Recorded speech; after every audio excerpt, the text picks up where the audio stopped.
Sponsored by I Am Beck Dance Academy.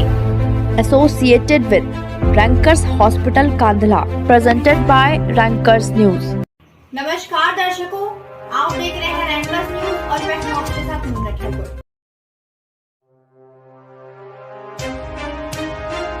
इस बार की विधानसभा चुनाव में आम आदमी पार्टी पूरे दमखम के साथ चुनावी मैदान में है, तो वहीं हरिद्वार जिले की विधानसभा सीटों पर दिल्ली से कई स्टार प्रचारक भी प्रत्याशियों के प्रचार प्रसार में जुटे हुए हैं। इस दौरान दिल्ली के कैबिनेट मंत्री राजेंद्र पाल गौतम कलियर विधानसभा सीट से आप प्रत्याशी शादाब आलम के चुनाव प्रचार के दौरान जनसंपर्क अभियान में शामिल हुए। इस दौरान उन्होंने भाजपा कांग्रेस पर करारा हमला करते हुए कहा कि दोनों दलों ने उत्तराखंड के विकास के वादे को पूरा नहीं किया है और इस बार जनता के पास तीसरे विकल्प के तौर पर आम आदमी पार्टी को चुनकर सरकार बनाने का काम करेगी। हम हरिद्वार क्या पूरे उत्तराखंड की बात कर रहे हैं। पूरा उत्तराखंड बनाने के लिए उत्तराखंड के लोगों ने लंबा संघर्ष किया, विशेष रूप से महिलाओं ने बड़ी कुर्बानी दी, लेकिन उन्होंने ये नहीं सोचा था कि जब उत्तराखंड राज्य बन जाएगा तो यहाँ बीजेपी और कांग्रेस बारी बारी से राज करेंगे और कोई भी अपने वायदों को पूरा नहीं करेगा। आम आदमी पार्टी इस बार विकल्प के तौर पर उत्तराखंड में आई है और पहले तो मजबूरी थी, उनके पास विकल्प नहीं था। कांग्रेस से गुस्सा हो गए तो बीजेपी की सरकार बना दी, बीजेपी ने काम नहीं किया, फिर बीजेपी से गुस्सा हो गए तो फिर कांग्रेस की बना दी, उन्होंने भी काम नहीं किया। लेकिन इस बार विकल्प के तौर पर आम आदमी पार्टी उत्तराखंड में है।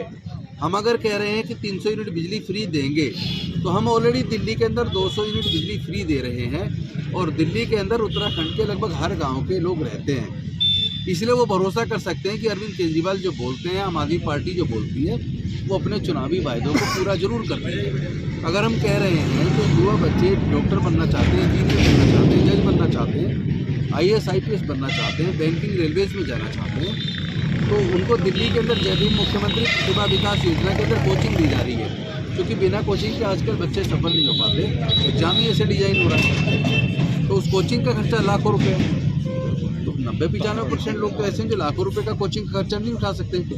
तो जिस तरह दिल्ली में जय भीम मुख्यमंत्री प्रतिभा विकास योजना बनाकर युवाओं के सपने पूरे करने के लिए हम उनको पूरा कोचिंग का खर्चा उठा रहे हैं, उसी तरह उत्तराखंड के अंदर भी जय भीम मुख्यमंत्री प्रतिभा विकास योजना बनाएंगे ताकि उत्तराखंड के युवा भी अपने सपनों को साकार कर सकें।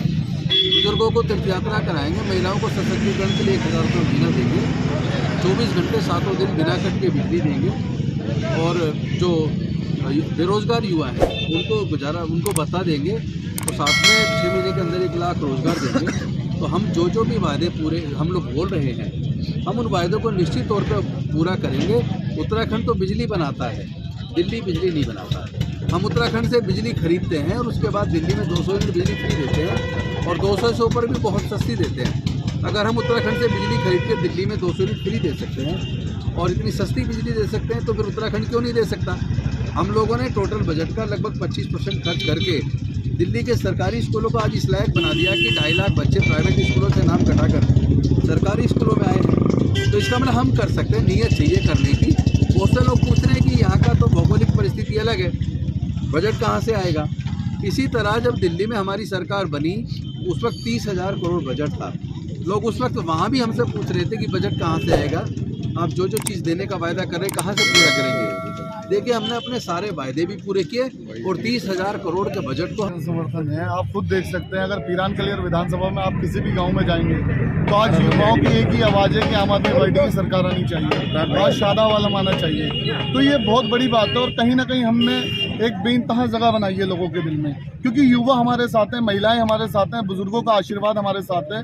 और क्यों साथ ना हो, आप बताइए। जो 10 साल यहाँ पे विधायक रहा है उसने 100 नौकरियां भी नहीं लगवाई। हमने वादा किया है कि 1 साल के अंदर 1000 नौकरियां लगवाएंगे, 5 साल के अंदर 5000 नौकरियां लगवाएंगे। तो अगर इतना बड़ा वादा हम लोग कर रहे हैं तो उस पर खरे उतरने के लिए हमने सारी प्लानिंग कर रखी है। तो क्यों लोग हमारे साथ ना आए, क्यों युवा साथ ना आए, आप बताइए। तो हमने मेहनत की। और एक बात और बोल दूँ, जो बीजेपी और कांग्रेस वालों ने अपने प्रत्याशी बनाए हैं, आपने कल की वाइट देखी होगी, जो बीजेपी वाले ने मुनीष सैनी ने सबको ये बताया है गधे तुल्य। तो इतनी भद्दी लैंग्वेज का जो प्रत्याशी इस्तेमाल कर रहा है, जो आदमी छात्रवृत्ति घोटाले में पाया गया है और उस पर अपराध का पूरा सिद्ध भी हो गया है, तो ऐसे इंसान को बीजेपी ने यहाँ से उतारा है। इसका जवाब भी 14 तारीख को जनता देगी। ठीक। Organized by Rankers Group of Hospital and RL Foundation.